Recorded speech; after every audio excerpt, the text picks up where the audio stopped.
Last week, we discussed elaborately over GAPS introduction stage 2 because that is the most basic but nutritionally effective and sufficient stage of GAPS. Sometimes people who are critically ill may need to stay in this particular stage for longer periods before they are able to move to next stages. I hope that helped clearing most of your doubts who are working alone and you are now ready and interested to move further and want to know how to proceed to GAPS introduction stage 3. Again, all those questions like how to follow these, when to move to this stage, what new foods you may add to your kids' diet. Stay tuned as our today's topic will definitely deal with all these things.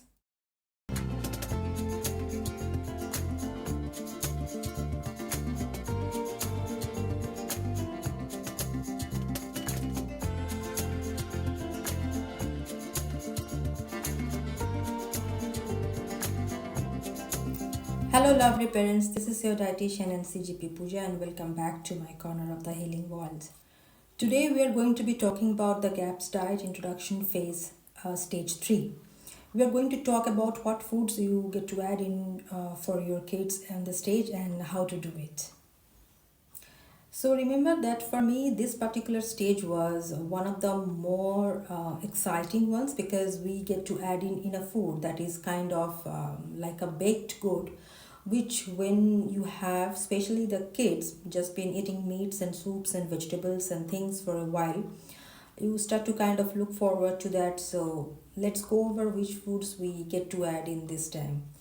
So it's important to continue with the previous foods that your kid had been having. So meat stock and soups made with meat stock, like meats boiled in water at every meal, and then drinking meat stock in between meals. And the very fast food that we get to add in is ripe avocado. Now you can mash this and add it to bowls of soups, which is tasty. It gives you some variety, which is really nice. And then a little bit later, I'm going to talk about how you can add this avocado alongside another food that you get to add in. So when you start the avocado, start with 1 to 3 teaspoons a day and then gradually increase. And here is a little tip: you need to select your avocado correctly by checking its tip and skin and also by touching. Basically, the amount of readiness matters if you are planning to give them to your kid to eat instantly. The tip of the fruit is more brown than darker green, and they are soft to touch, means this one could be ready to eat.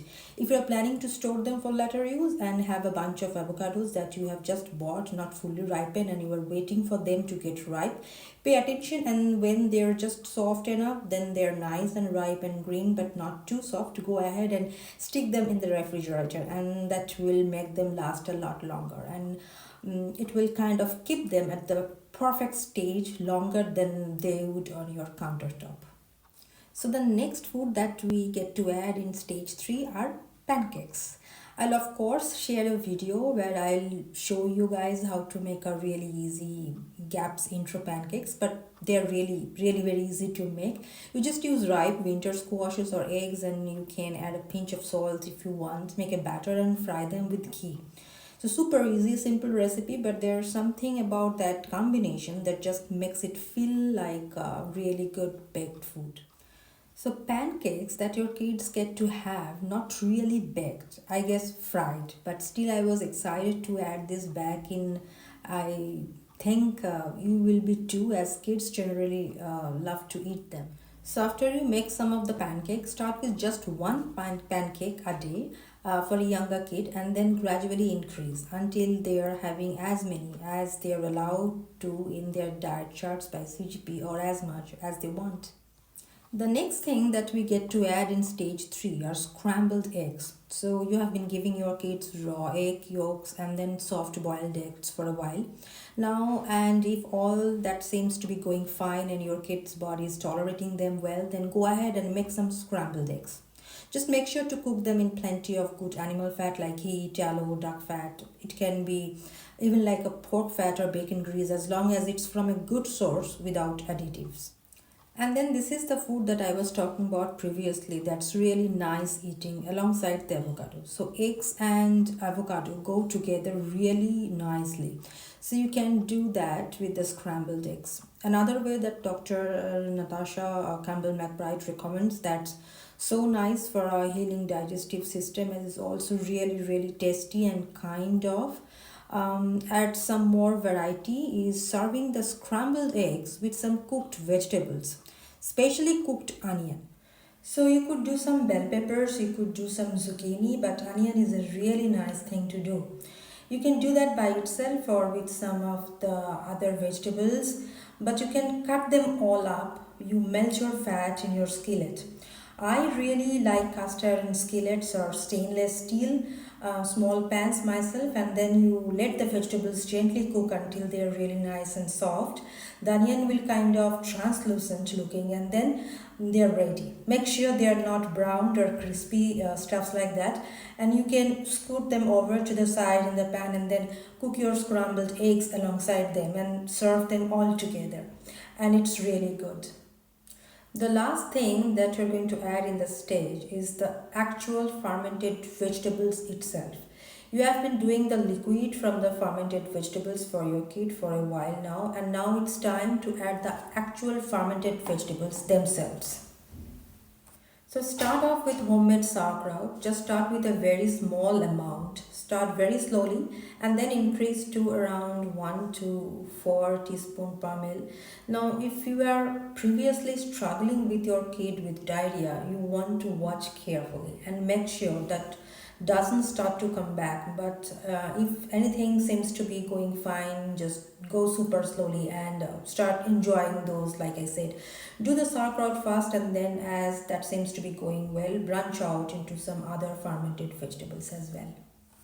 I do have the sauerkraut recipe up real soon, and I'm going to be doing some other videos on more fermented vegetable recipes soon too.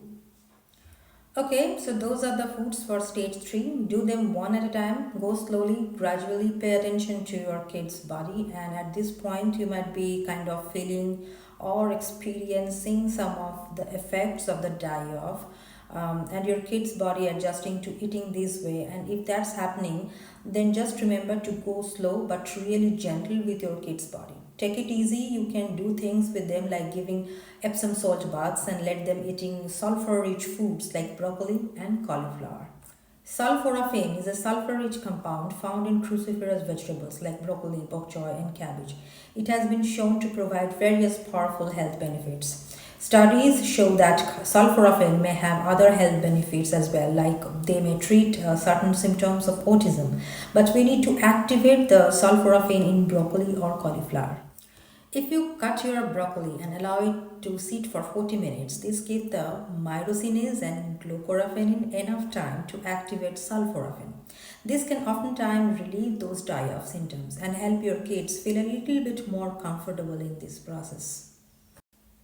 If your kids are experiencing symptoms from the die-off, just feeling yucky and headaches and things like that, think about maybe slowing down on the fermented foods a little bit. Make sure you are not going too quickly with those, and just stay where you are at with whatever amount you are doing until your kids start feeling better again. I'm going to be talking a lot more about this, knowing when to add the next food, when to move on, and dealing with die-off symptoms and detox feeling and things like that in some more other videos. But those are some helpful tips just to help you right now. Alright, so I hope that you found this video helpful. If you are doing the GAPS diet right now, leave a comment below and let me know how it is going for your kid and how you are feeling. If you are helping someone else do it, also let me know how that's going on. I'm going to be doing some more videos coming up soon, dealing with some more specific age groups, like if you are helping a toddler or a very young child go through it, things like that, and because those have some unique needs and I have experience with that, so I'll be sharing some of those soon too. I have mentioned this before, but if you are new, I have a free GAPS diet essential recipe ebook that has all basic recipes that you need to know how to make for the GAPS introduction diet, and I will have a link below where you can grab that free ebook if you are interested. Okay, if you are liking these gaps diet videos, make sure that you give it a thumbs up, and that will help more people find it, and it lets me know that you are liking these videos. Think about sharing it with somebody who might find it helpful, and if you are new to my channel, please hit that subscribe button. I make new videos every week on how beneficial gaps diet could be for autistic kids with traditional nutritional health approach and easy sustainable healthy living. Thanks so much for watching. See you next time. Bye.